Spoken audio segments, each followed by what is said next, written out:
कार्यक्रम जनचासोको साथमा Vianet make the right connection, Garima Bikas bank limited, Swachhanda Nirman Sewa प्राली, class A engineers and builders.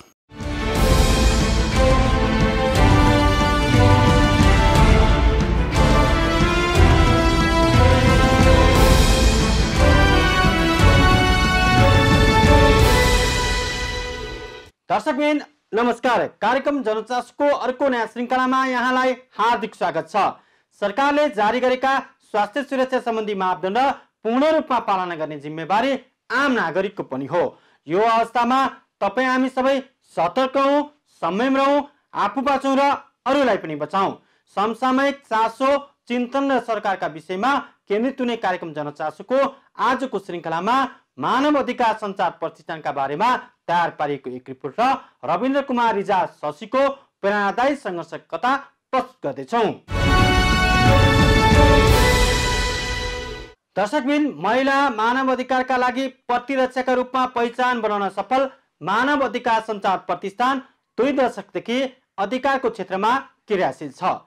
सशस्त्र द्वन्द्वको बेला सरकार र विद्रोही पक्षबाट भएका मानव अधिकार उल्लङ्घनका घटनाबारे अध्ययन, अनुसन्धान तथा सञ्चार मार्फत बाहिर ल्याउने उद्देश्यले स्थापित प्रतिष्ठान अहिले पनि अधिकार र सञ्चारको क्षेत्रमा अग्रणी स्थानमा छ।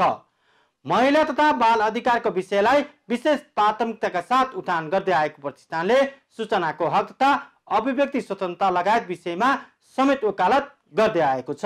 सन् 2000 मा स्थापित भई अनुमत रूपमा काम गरिरहेको प्रतिष्ठानका गतिविधिका बारेमा अध्यक्ष मीना शर्मासँग गरिएको कुराकानीमा आधारित यो रिपोर्ट। नेकपा माओवादीले सुरु गरेको सशस्त्र द्वन्द्व चरम अवस्थामा पुगेको बेला, जुन समय युद्धले देशैभरको जनजीवन प्रभावित थियो, सरकार र विद्रोही पक्षबाट नागरिकले हैरानी बिहोर्नु मात्रै नभई बेपत्ता वा ज्यानै गुमाउनु पर्ने जोखिमपूर्ण अवस्था थियो। को कहाँ कसरी कोबाट बेपत्ता पारियो वा मारियो सत्य तथ्य जानकारी हुने अवस्था थिएन।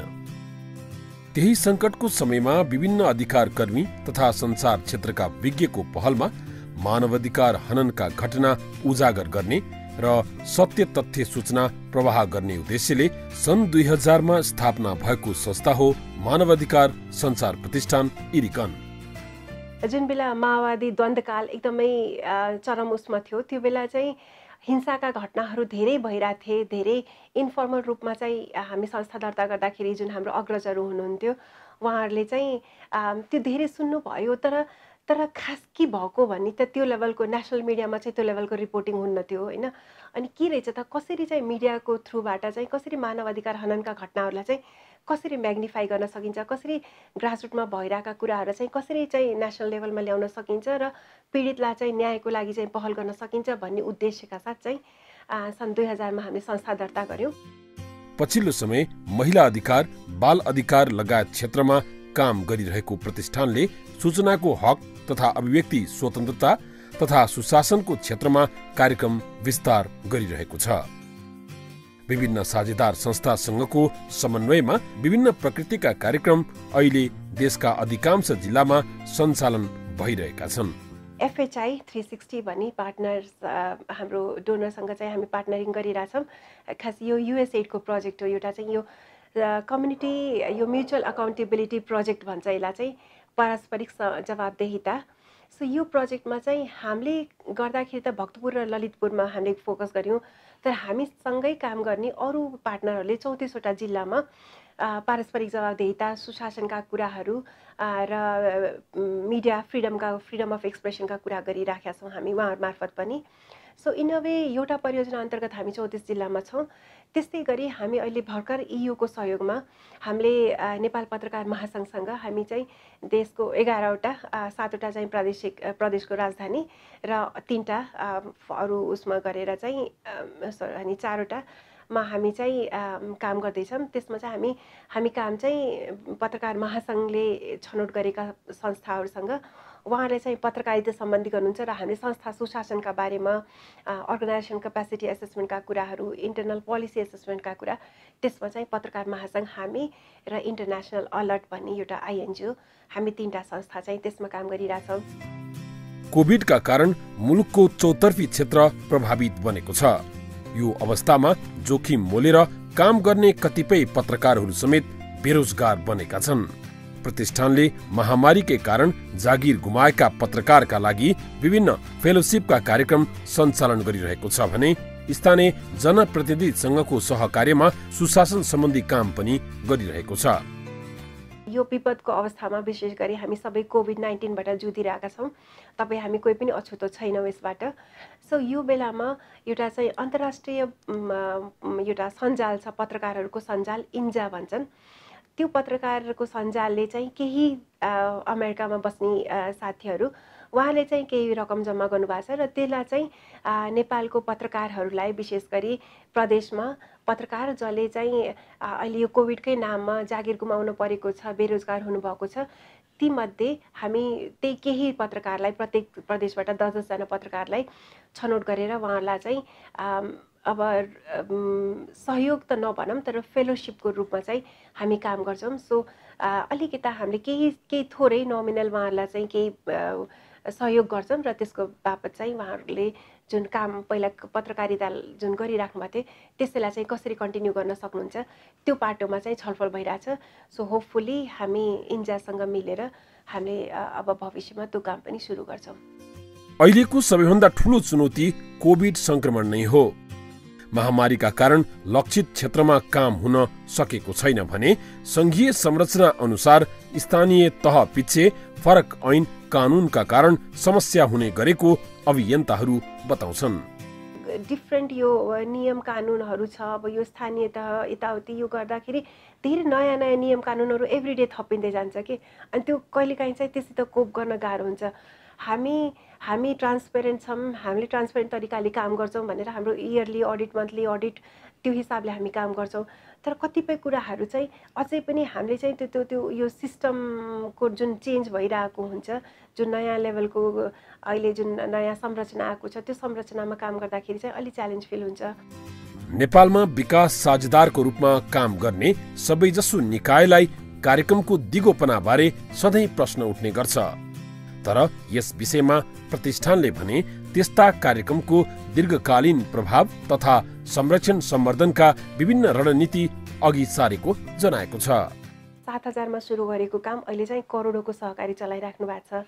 सो त्यसैले हेर्दाखेरि हामीले गरेको सुरु गरेको जाने नजाने 2005 तिर पनि दिगोपनको कुरा चाहिँ त्यसरी गर्यौं भन्ने चाहिँ कहिलेकाहीँ सन्तुष्टि हुन्छ। तर स्टिल फेरि यहाँको प्रश्नमा फर्केर आउँदाखेरि अझै हामी जस्तो सङ्घ संस्था जसले सहयोगमा चल्छौँ र सहयोगको अवधि सानो हुन्छ, हामीले चाहिँ अझ रणनीतिक तरिकाले चाहिँ यसलाई सोच विचार गरेर चाहिँ कार्यक्रमलाई दिगो बनाउने चाहिँ यो फेरि एउटै यो प्याकेज हो यो प्रयोग गर्नुस् भन्ने नभइकन सबै संस्थाले चाहिँ त्यो मनन गर्नु एकदम जरुरी छ। हजुर, कोरोनाका कारण लामो समयदेखि भर्चुअल बैठक र योजनामा सीमित रहेको संस्था अब भने जोखिमका बीच पनि नागरिक समक्ष पुग्ने प्रयासमा लागेको छ। कोभिडलाई आत्मसात गर्दै उच्च सतर्कता अपनाएर अघि बढ्ने तयारीमा रहेको प्रतिष्ठानले आफ्नो योजना र कार्यक्रमलाई पनि समयानुकूल परिमार्जन र व्यवस्थित गर्न थालेको छ।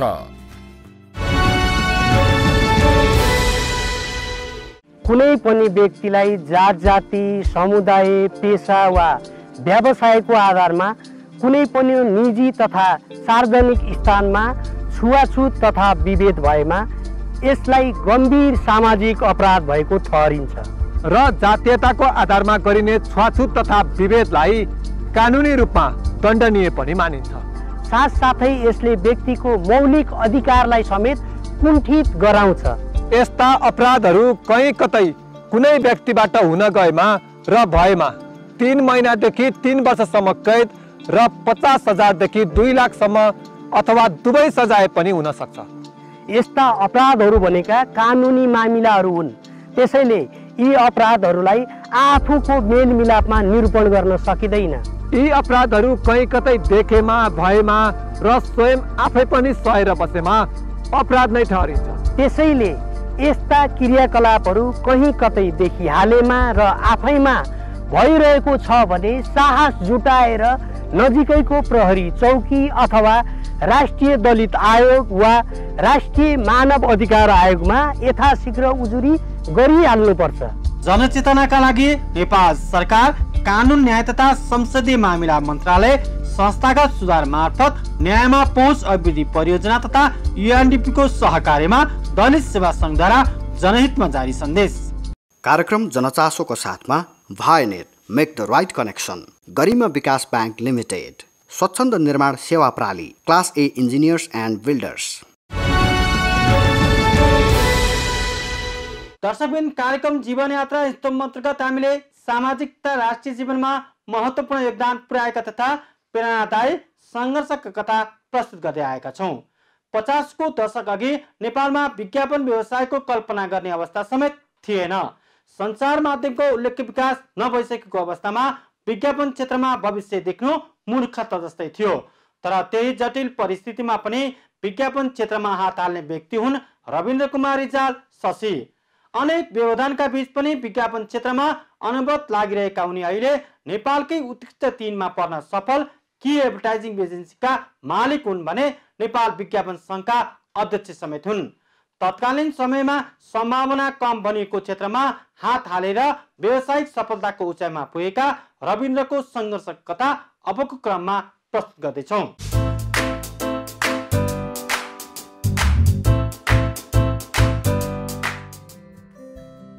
जीवनप्रति सबैका भोगाई अनुसार दृष्टिकोण भिन्न भिन्नै हुन्छन्। रविन्द्र कुमार रिजाल शशीको भोगाईमा जीवन अद्वितीय वरदान हो र यसलाई कति सफलीभूत बनाउने भन्ने व्यक्तिमै निर्भर हुने कुरा हो। पुर्ख्यौली कालीगण्डकी पारी अर्थात् गुल्मीतिर भए पनि रविन्द्र काठमाडौँको बानेश्वरका रैथाने हुन्। 2022 सालमा जन्मेका उनी 6 वर्षको हुँदा पिताको देहान्त भयो। त्यो उनको जिन्दगीको सबैभन्दा ठूलो चोट हो। सानै उमेरमा पितृवात्सल्यताबाट विमुख भए पनि बाल्यकाल रमाइलो थियो। आहा, त्यस बेलाको काठमाडौँ, अहिले कङ्क्रिटको जंगल बनेको काठमाडौँ त्यो बेला बारी र खुला मैदान थियो। प्रकृतिको छटासँगै सडकभरि बालबालिका खेलिरहने त्यो समय साँच्चीकै अनुपम थियो। लगभग राति सुत्ने समय बाहेकको समयहरू भनौँ न करिब 16-24 घण्टामा 16 घण्टा त हाम्रो सडकमै जिन्दगी बित्या हो कि जस्तो चाहिँ अहिले महसुस गर्छु। किनभने घरभित्र खेल्ने भन्दा नि हाम्रो सडकमै घर थियो, घर छ अहिले पनि। सडकमै रहेको हुनाले चाहिँ नि हामी यसो आमालाई आँखा छले फुत्त लाएर चाहिँ नि सडकमै निस्किहाल्ने, सडकमै अब गुच्चा खेल्ने, डन्डी बियो खेल्ने, पाङ्ग्रा गुडाउने। भदौबाटै चाहिँ नि हामी चङ्गा उडाउन सुरु गर्थ्यौँ। त्यसले गर्दाखेरिमा अनि त्यो चङ्गा लुट्न जाने, चङ्गा चेट भएर जाँदाखेरिमा त्यसलाई चाहिँ नि समाउन जाने, त्यो क्रममा दुर्घटना हुने, यी सबै जीवनकालमा भोगेको भएर सायद अबका बच्चाहरूले त्यस्ता दिन चाहिँ देख्न चाहिँ नि सायद दुर्लभै हुन्छ। किनभने अब त डिजिटल युगले सबै एउटा कोठाभित्र सीमित गर्दा देख्दाखेरि आफूलाई चाहिँ दुःख लाग्छ होइन। एउटा प्रकृतिबाट हाम्रा बच्चाहरू चाहिँ बाहिर पुगे होइन, किन चाहिँ नि यति धेरै विनाश हुन खोज्या हो जस्तो पनि भान हुन्छ। किनभने प्रकृतिबाट टाढा लगिदियो अहिलेको जेनेरेसनलाई। त्यही कारणले हामी धेरै प्रकृतिसँग सँगसँगै हुर्क्यौँ। रमाइलो बाल्यकाल र विद्यालय शिक्षापछि काठमाडौँबाट नै प्रवीणता प्रमाणपत्र तह र स्नातक पूरा गरेपछि आफ्नै खुट्टामा उभिने समय आयो। जागिर भन्दा आफ्नै उद्यम गर्नुपर्छ भन्ने अठोट बोकेका उनले 2047 सालमा विज्ञापन एजेन्सी खोलेर काम सुरु गरे। सञ्चार माध्यमको राम्रो विकास नभइसकेको अवस्थामा विज्ञापनमा भविष्य देख्नु असामान्य लाग्ने अवस्था थियो। तर उनी यसतर्फ लाग्नुको पछाडि एक रोचक कथा छ। कहीँ न कहीँ मानिसको एउटा कथा हुन्छ, कथा मध्येको कथा हो। जुन संस्थामा म काम गर्थेँ त्यहाँ चाहिँ नि यो एसिडहरूको पनि काम हुने हुनाले चाहिँ नि एकजना सर्फ व्यवसायी हुनुहुन्थ्यो। सर्फ व्यवसायीले त्यो एसिड प्रयोग गर्ने हुनाले सर्फमा चाहिँ नि केही मात्रामा एसिड पनि प्रयोग हुन्छ। त्यो प्रयोग हुने क्रममा चाहिँ नि उइगो वासिङ पाउडर भन्ने थियो। त्यो वासिङ पाउडरले चाहिँ नि ल न सही सर यसो तपाईँ चाहिँ नि अब काठमाडौँको रैथाने मान्छे यसो आइडिया हुनसक्छ, एउटा विज्ञापन बनाउनु पर्यो भनेर उहाँले रिक्वेस्ट गर्नुभयो। त्यो रिक्वेस्टलाई मैले चाहिँ नि स्वीकारेर आफ्नो साथीभाइ बिचमा छलफलमा लिएर आएर विज्ञापन एजेन्सी नखोल्दै उइगो वासिङ पाउडर भनेर चाहिँ जति बेला गोगो वासिङ पाउडर बजारमा चाहिँ नि नेपाली ब्रान्डमा हिट थियो त्यो बेलामा उइगो वासिङ पाउडर भनेर कम्प्युटर ब्रान्ड जस्तो गरेर सानो उद्योग घरेलु उद्योग भए पनि उसले चाहिँ नि ठुलो लक्ष्य चाहिँ नि लिएको थियो र त्यही निर्माणको क्रममा चाहिँ नि त्यसको रिलिजिङको पनि काम भयो र त्यति बेला नेपाल टेलिभिजन मात्र एउटा टेलिभिजन भर्खरै खुलेको थियो र टेलिभिजनबाट विज्ञापन प्रसारण गरिरहँदाखेरिमा तपाईँको सौभाग्यवश त्यो उइगो वासिङ पाउडरको चाहिँ नि विकली फाइनेन्सको हेरिदिने एकाउन्ट्स हेरिदिने काम पनि मैले नै गर्ने भएर चाहिँ नि त्यसमा चाहिँ नि आर्थिक हिसाबले चाहिँ नि राम्रै हुन्छ कि जस्तो चाहिँ नि महसुस मैले पनि गरेँ र साथीभाइ बिचमा चाहिँ छलफल गर्दाखेरिमा केही क्रिएटिभ साथीहरू पनि थियौँ त्यसले गर्दा विज्ञापन एजेन्सीको चाहिँ नि रहर भनौँ न यो कुनै हामी पढेर आएर विज्ञापन एजेन्सी खोलेनौँ रहरले चाहिँ नि हामीलाई चाहिँ नि एउटा अब जागिरे मानसिकताबाट चाहिँ नि अब आफै पनि केही काम गर्दा हुन्छ कि किनभने आखिर मानिसले जोडघटाउ गर्ने मासिक आएकै कुरो हो महिनामा यति रुपियाँ तलब आउँछ भने यो काम गर्दा पनि यति रुपियाँ त आइहाल्छ नि फेरि आफैले काम गर्न पाउने भनेपछि हामी चाहिँ त्यसमा आकर्षित भयौँ र 47 सालको पौष महिनादेखि चाहिँ नि हामीले विज्ञापन एजेन्सी सुरु गर्यौँ। साझेदारीबाट सुरु भएको काममा त्यति सन्तुष्टि नमिलेपछि 2052 सालपछि उनले स्थापना गरेको की एडभर्टाइजिङ एजेन्सी 4 वर्षकै अवधिमा उत्कृष्ट 5 मा पर्न सफल भयो। कर्मको विकल्प केही छैन, त्यसैले त उनलाई लाग्छ कर्मशील मानिसको कहिल्यै हार हुँदैन। मेरो मेहनत र मेरा सहकर्मीहरूले चाहिँ मलाई गरेका काममा जो अहिले पनि साथमा हुनुहुन्छ सहकर्मी साथीहरू उहाँहरूको मेहनत त्यो सबैले गर्दाखेरिमा लगभग 3 देखि 4 वर्षमै नेपालकै टप 5 एजेन्सी मध्ये चाहिँ नि आफूलाई उभ्याउन सकेँ। त्यो भनेको तपाईँको चाहिँ नि मैले भने जहिले पनि भन्ने गर्छु कि कर्मभन्दा बाहिर अरू केही पनि छैन। कमसेकम तपाईँ 8 घन्टा चाहिँ नि काम गर्नुहोस् भन्छु। अहिलेका जति पनि विज्ञापन सङ्घका कार्य समिति लगायत एजेन्सीका विभिन्न साथीहरू बारम्बार मिटिङमा बस्छौँ भेटघाट हुन्छ भने मेरो भनाइ अरू तफसिलका कुरा रहन्छन् तर काम कमसेकम 8 घन्टा चाहिँ गर्नुपर्छ, 8 घन्टा खटिनुपर्छ। यो भनेर चाहिँ नि तपाईँको चाहिँ नि जोसँग भनौँ न परिश्रम गर्ने मात्र क्षमता छ उहाँले हो परिश्रमबाट मात्र आम्दानी गर्छ। जसरी वैदेशिक रोजगारमा हाम्रा दाजुभाइ दिदीबहिनीहरू जान्छन् उहाँहरूले परिश्रम गरेको देखिन्छ भने तर हामी केही पढे लेखा मान्छे केही गर्छौँ भन्ने मान्छेले चाहिँ नि दिनभर कुर्सीमै बसे पनि काम चाहिँ नि हुन्छ तर बस्नु सक्नु पर्यो, काम गर्न सक्नु पर्यो, कामको विषयमा बहस हुनु पर्यो, काममा दत्तचित्त हुनु पर्यो। अब त्यो कामले भोलि तपाईँलाई कति कमाएर दिन्छ त्योसँग सरोकार राख्नु भएन। र मेरो आजसम्मको उद्देश्य पनि मैले तपाईँसँग भन्नुपर्दा म अहिले पनि भन्छु कि मैले आजसम्म कति कमाएँ मलाई थाहा छैन, मैले कहिले पनि हिसाब जोडेको छैन। भोलि कति कमाउन सक्छु त्यो पनि मैले जोडेको छैन। तर यति हो कि मानिस कर्मशील भयो भने त्यसलाई कहिले पनि जीवनमा नोक्सान चाहिँ हुँदैन। जुनसुकै अप्ठ्यारोमा पनि नआतिने र हार नमान्ने स्वभावका रविन्द्र आफैले खनेको गोरेटो फराकिलो बनाउँदै हाल नेपाल विज्ञापन सङ्घको अध्यक्ष छन्। उनी नेतृत्वमा आएपछि संस्थागत रूपमा पनि काया पलट भएको छ।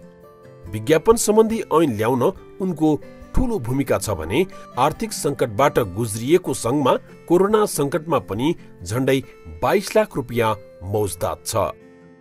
यदि अब तपाईँको भाडामा नेपाल विज्ञापन सङ्घ बसेको छ र आज पर्दा धुने समेत पैसा भएको देखिँदैन, फोहोर पर्दामा तपाईँहरू हुन्छ भने अबका दिनमा तपाईँहरू विज्ञापन सङ्घलाई 2टा कोठामा सीमित पार्न लैजाँदै हुनुहुन्छ भने नभन्दै म अध्यक्ष हुनुभन्दा अगाडि नेपाल विज्ञापन सङ्घ सानेपामा 2टा कोठामा सीमित थियो र आज यहाँ तपाईँको चाहिँ शान्तिनगरमा एउटा भव्य घर लिएर मैले मेरो तेस्रो वर्षको कार्यकाल हो।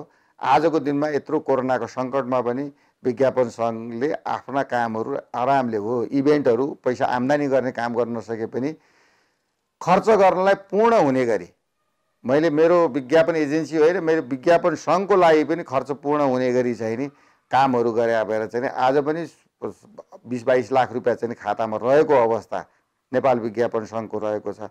त्यस कारणले यी चिजहरू सम्झाखेरि इतिहास मात्र होइन यसले त धेरै ठुलो नैतिक शिक्षा पनि मानिसहरूलाई दिन्छ। जब मैले कथा कसैसँग व्यक्त गर्दै जान्छु या भन्दै जान्छु भनेदेखि यसमा धेरै साथीहरूले यसबाट नैतिक शिक्षा पनि लिन सक्नुहुन्छ होइन। जालझेल हुन्छ राजनीतिमा पक्कै पनि जालझेल हुन्छ तर हामी व्यावसायिक त्यो पनि सानो एउटा क्षेत्र जसले एकअर्कालाई बुझेर चाहिँ नि अगाडि बढ्नुपर्ने र यसको कार्यशैलीमा केही परिवर्तन हुन सक्छ कि भनेर अध्यापन गर्ने चाहिँ नि जुन को कमी हो, त्यसले गर्दाखेरि नेपाल विज्ञापन सङ्घ आजको दिनमा धेरै सङ्घहरूभन्दा पछाडि परेको चाहिँ नि मैले महसुस गरेको छु। हालाकि यो 3 वर्षमा देशमा विज्ञापन सम्बन्धी 66 वर्षको इतिहासमा कानुन पनि थिएन भनेदेखि गत 76 सालमा गत 76 साल कार्तिक 8 गते नेपालमा विज्ञापन सम्बन्धी ऐन नै व्यवस्था भएको छ, जुन कुरो राजपत्रमा निस्केको छ। त्यसले गर्दाखेरि समग्रमा के भन्न सकिन्छ भन्दाखेरि तपाईँको 52 सालदेखिको यताको अवधिमा जति पनि मैले कर्म गरेँ, जति पनि मैले कर्म गर्दै जाँदाखेरिमा मैले मेरो इन्डस्ट्रीको लागि गर्नुपर्छ भनेर मात्र सङ्घप्रति म आकर्षित भएको हो। म नेताजी बन्नको लागि आकर्षित भएको थिइनँ र सङ्घप्रति गर्ने कुरो प्रुफ गरेर देखाएँ। हालाकि मैले त्यसलाई मानिसले परीक्षण अथवा चाहिँ गर्न सक्यो सकेन, सपोर्ट भयो भएन भन्ने होइन। अहिलेको कार्य समिति यति राम्रो व्यवस्थित हुन गयो कि सबै साथीभाइले सपोर्ट गरेर विज्ञापन एजेन्सीहरू जो अहिले मेम्बर हुनुहुन्छ उहाँहरूले पनि धेरै राम्रो सहयोग गरे भएर आज नेपालमा नेपाल विज्ञापन सङ्घले मिडिया विधेयकभन्दा अगाडि विज्ञापन विधेयक पायो। त्यसमा चाहिँ नि म धेरै गौरवान्वित छु। त्यही कारण पूर्ण रूपमा तपाईँ 52 सालदेखि अहिले 77 सालसम्मको हेर्नुहुन्छ भनेदेखि व्यापारमा उतार चढाव, मल्टिनेसनल ब्रान्डहरूको चाहिँ नि एक किसिमको आफ्नो रजगज मन लागे विज्ञापन गर्ने, नमन लागे विज्ञापनलाई एकैचोटि डाउन साइजमा लैजाने, यी सबै चिजहरू चाहिँ नि अहिले मैले घरेलु उद्योगदेखि मध्यम उद्योग, ठुला उद्योग, साना उद्योग गरेर चाहिँ नि एउटा एफएनसिसीआईसँग सहकार्य गर्ने र आगामी वर्षमा चाहिँ नि नेपाल सरकारको विज्ञापन पनि आउने र नेपालकै कर्पोरेट सेक्टरका विज्ञापनले नै नेपालमा भरिपूर्ण विज्ञापन हुने चाहिँ नि उद्देश्यका साथ चाहिँ नि अब म एफएनसिसीआईमा पनि जाँदैछु। त्यसले गर्दाखेरिमा यसले समग्रमा के देखाउँछ भने मानिसको इच्छा शक्ति भयो भनेदेखि इतिहास बन्दै जाने हो। इतिहास कहिले पनि मेटिँदैन, कहिले पनि इतिहास नबन्ने होइन, तर इच्छा शक्ति भएन भने इतिहास बन्न सक्दैन। त्यो कुरो चाहिँ नि म पनि एउटा प्रमाणको रूपमा हो जस्तो लाग्छ। इच्छा शक्ति र निरन्तरको लगाव भए जोसुकैले इतिहास बनाउन सक्छ। आफूले रोजेको बाटोमा यहाँसम्म आइपुग्दा कुनै पछुतो छैन, बरु आफूले गरेका कामप्रति गर्व छ उनलाई। परिवारको साथ, सहयोग, हार्दिकता र प्रेमिल वातावरणले पनि उनलाई यो अवस्थामा पुग्न सघाएको छ। आजसम्म यो साथी जस्तो सहयात्री दुईजना सँगसँगै भएर अगाडि बढिरहेको छ होइन। कुनै पनि कुरामा उहाँको कुनै पनि कुराहरूमा मलाई चित्त नबुझ्ने भन्ने, मेरो कुनै पनि कुरा उहाँलाई चित्त नबुझ्ने भन्ने त्यस्तो अहिलेसम्म परेको छैन। भगवान्को कृपाले बनाउनु छ नि होइन। अब कति परिवारमा हामी देख्छौँ त ठ्याकठुक यताउति श्रीमान श्रीमती, आजसम्म हाम्रो 25 वर्ष भयो, 26 वर्ष लाग्यो हाम्रो बिहा भएको। त्यस्तो भए कुनै मनमुटावहरू यताउति त्यस्तो केही पनि छैन। कुनै कुरामा पनि उहाँलाई रिस भनी चाहिँ नि अचम्म लाग्छ कि त्यो अहिलेसम्म मैले थाहा पाएको चाहिँ छैन। जीवन केवल सङ्घर्ष हो र कर्म तपस्या हो।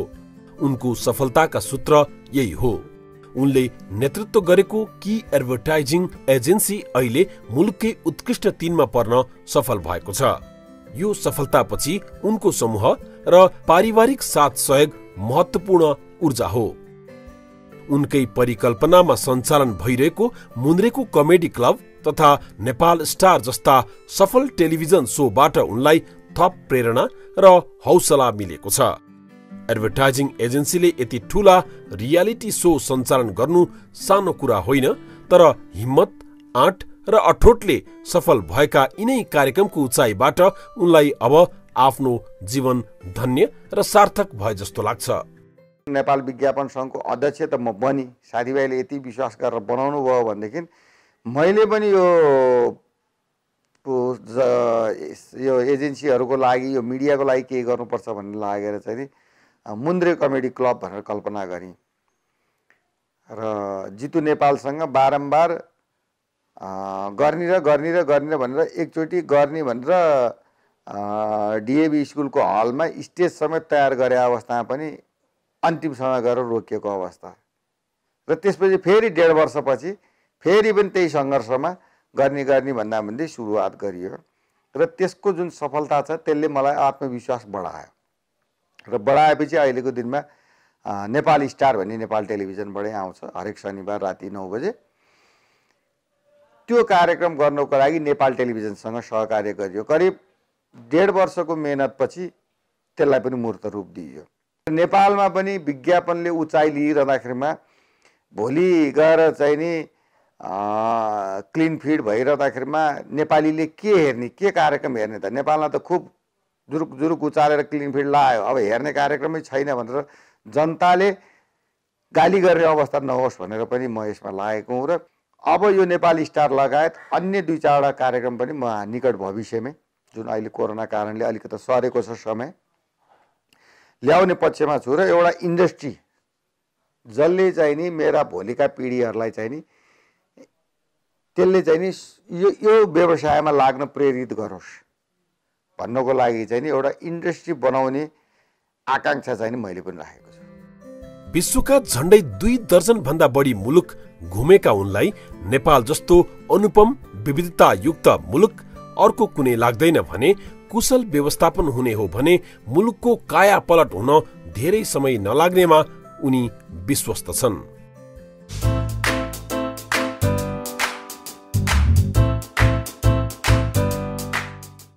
कुनै पनि व्यक्तिलाई जात जाति समुदाय पेशा वा व्यवसायको आधारमा कुनै पनि निजी तथा सार्वजनिक स्थानमा छुवाछुत तथा विभेद भएमा यसलाई गम्भीर सामाजिक अपराध भएको ठहरिन्छ र जातीयताको आधारमा गरिने छुवाछुत तथा विभेदलाई कानुनी रूपमा दण्डनीय पनि मानिन्छ। साथसाथै यसले व्यक्तिको मौलिक अधिकारलाई समेत कुण्ठित गराउँछ। यस्ता अपराधहरू कहीँ कतै कुनै व्यक्तिबाट हुन गएमा र भएमा 3 महिनादेखि 3 वर्षसम्म कैद र 50,000 देखि 2 लाखसम्म अथवा दुवै सजाय पनि हुन सक्छ। यस्ता अपराधहरू भनेका कानुनी मामिलाहरू हुन्। त्यसैले यी अपराधहरूलाई आफूको मेलमिलापमा निरूपण गर्न सकिँदैन। यी अपराधहरू कहीँ कतै देखेमा भएमा र स्वयं आफै पनि सहेर बसेमा अपराध नै ठहरिन्छ। त्यसैले यस्ता क्रियाकलापहरू कहीँ कतै देखिहालेमा र आफैमा भइरहेको छ भने साहस जुटाएर नजिकैको प्रहरी चौकी अथवा राष्ट्रिय दलित आयोग वा राष्ट्रिय मानव अधिकार आयोगमा यथाशीघ्र उजुरी गरिहाल्नुपर्छ। जनचेतनाका लागि नेपाल सरकार कानुन न्याय तथा संसदीय मामिला मन्त्रालय संस्थागत सुधार मार्फत न्यायमा पहुँच अभिवृद्धि परियोजना तथा UNDP को सहकार्यमा दलित सेवा संघद्वारा जनहितमा जारी सन्देश। हस्त विविध सामग्री सहित आजको जनचासो यति नै। कोरोना संक्रमणको त्रास बढिरहेको बेला यसबाट सुरक्षित रहन विश्व स्वास्थ्य संगठन तथा सरकारले जारी गर्ने निर्देशन पूर्ण रूपमा पालना गरौं। अनिवार्य रूपमा मास्क लगाउँ, भौतिक दूरी कायम गरौं। कोरोनाबाट आफू बचौं र अरूलाई पनि बचाउँ। अर्को साता नयाँ र नागरिक चासो र सरकारका विषयसँगै उपस्थित हुने नै छौं। तबसम्मका लागि बिदा चाहन्छौं। हस्त नमस्कार।